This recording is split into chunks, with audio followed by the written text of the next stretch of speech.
Liberals are not having kids. Don't take it from me. Take it from Chappell Roan. All of my friends who have kids are in hell. I don't know anyone. I actually don't know anyone who's like happy and has children at this age. I have like a 1-year-old, like 3-year-old, 4 and under, 5 and under. I literally have not met anyone who's happy, anyone who has like light in their eyes, anyone who has slept. Let's hear that one more time so you can really soak that in before I just totally obliterate this. All of my friends who have kids are in hell. I don't know anyone. I actually don't know anyone who's like happy and has children at this age. I have like a 1-year-old, like 3-year-old, 4 and under, 5 and under. I literally have not met anyone who's happy, anyone who has like light in their eyes, anyone who has slept. So liberals are not having kids. Take it from Chappell Roan right there. And you know what? I'm for it. Please don't have them. The reason why, she's not wrong. And I'll tell you this, she's not wrong. She's telling you the truth. Liberals' lifestyle is not conducive to having children, and having children is not conducive to a liberal lifestyle. You want to go out, you want to party, you want sex, drugs, and rock and roll. Look at what's her face? That what's that lady? Chelsea Handler, was that her? Where she's like, I'm old. I wake up at 6 a.m. I do drugs and masturbate, and life is great. Then I go back to sleep, wake up and do more drugs. And it's like, right. If that's the life for you, you should not be having kids. But this means that in the future, liberals won't exist. If liberal women, and it's millennial women who are largely on the left, college graduates, are not having children, their ideas stop with them. You don't have men for young guys to look up to, and you have some women, but here's the problem. This phenomenon that is happening today, I believe, cannot exist mathematically.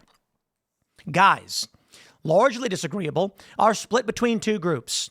There are guys, it's technically three. The parent group of males, disagreeable, end up leaning right for a lot of reasons. You then have the sneaky effer. I'm avoiding swearing, but this is a biological term that references men who sneak their way into tricking females into getting some because they're not strong enough otherwise. Then you've got the actual weak, pathetic guys who truly believe the absurdity of politics. What's going to happen, in my opinion, is that a lot of these guys are trying to pony up to these women, say what they want to say, male feminist types, and it only goes so far. There are enough women where these guys will find enough success, but there are not enough guys to where these women are going to get married and have kids, and they're not going to have kids most likely, even if they do find a guy. This means young men are not going to look up to Harry Sisson. Who wants to be that guy? And I mean, generally speaking, there's probably a lot of young dudes who do. Young guys want to look up to those who are on adventures, having fun. They're strong, they're confident and charismatic, and women are attracted to them. As the saying goes, men want to be him, women want to be with him. Or is it the other way around? Women want to be with him, men want to be him. No, I think I had it right the first time. Think about what that means in the future. There will be a tendency, not absolute, meaning there will be anomalies here, but a tendency will be for a lot of young guys to be like, wow, I don't want to be like those losers. And then they're going to be told, yeah, but how are you going to get girls? It's the only way to get girls. And I'm like, you're an idiot and a loser. And they're going to go towards people like Andrew Tate, of all people. What's going to happen? A lot of young women who hold these political views will abandon them. Boy, I'm telling you right now. Because the political worldview is largely predicated upon the people who surround you. For a lot of these women, like men, they want relationships. Humans do. I got news for the feminists and the woke. Billions of years of evolution has led to this point, and ain't no way you're breaking that. So women are going to want guys.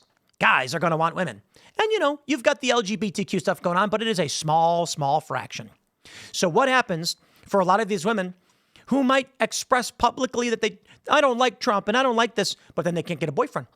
What happens to the woman who finds some guy on Bumble, Tinder, or otherwise, who knows if they're using apps in the future, they meet in person, and we're at an era where these guys are basically like, yo, I'm out. I don't want to deal with these politics. I don't want to get falsely accused or be attached to some crazy woman who's going to trans my kid. They meet at a bar. They sit down. The woman's super into the guy. He's successful. He's maybe making 6 figures. He's dressed nice, tall, dark, and handsome. And he's not like a Chad Bro or anything like that. He's a successful guy. He's modest. He's strong. And they start talking, and she's like, I don't like Donald Trump. And he'll be like, really, why? Just because he's a fascist, I'll be like, okay. Look, thank you for your time. it's been nice coming out with you. I don't think this will work out. And he's going to get up and leave. And she's going to go, what? Why? Yo, lady, because your crackpot cult politics are going to drive them away. Now, by all means, if she wants a squeaky little male feminist, she might go for it. But I believe that this is what we're going to see. And you don't left, you can tell me I'm wrong all day night. Don't matter. Liberals don't have kids. Here's Ask a Liberal subreddit from a year ago. Do you think liberals are trending towards not having kids? Is that a smart choice? How will this affect our culture? It is, in fact, a fact that liberals don't have kids. From SciPost. Could demographics be the key to understanding political change? A recent study published in Biodemography and Social Biology found that conservatives in Europe tend to have more children and grandchildren than liberals, a trend that is shifting the balance of political attitudes over time.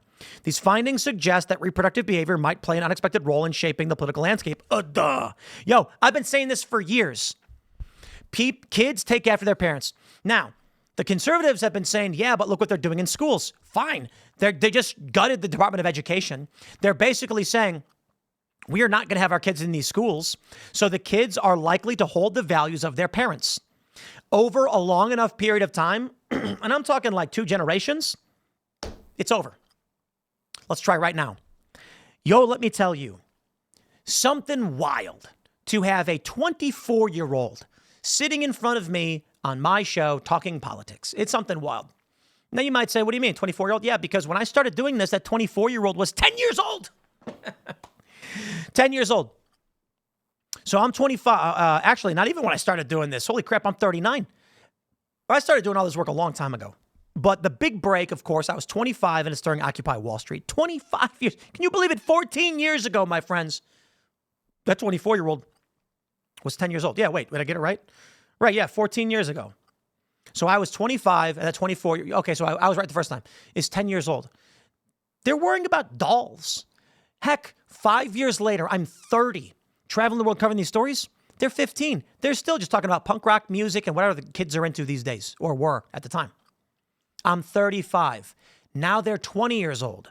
They're just starting to get into politics. Now I'm almost 40. One more year, I just turned 39. So let's start from here. There is a 10-year-old right now playing video games.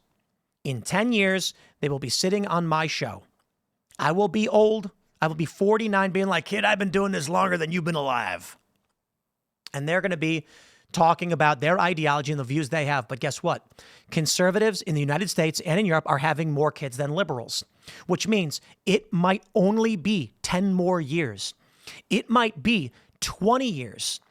I say in 30 years, the United States is a conservative Christian nation simply because the liberal worldview and lifestyle of hedonistic gluttony, sex, drugs, and rock and roll, and all that stuff cannot sustain itself. Reproduction is required. Evolutionary safeguard, call it whatever you want.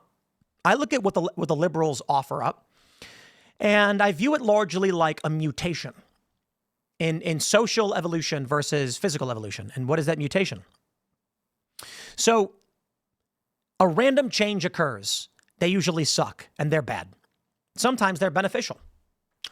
In this instance, not so good. The mutation that arrived in the social evolution of the left has led to their own destruction.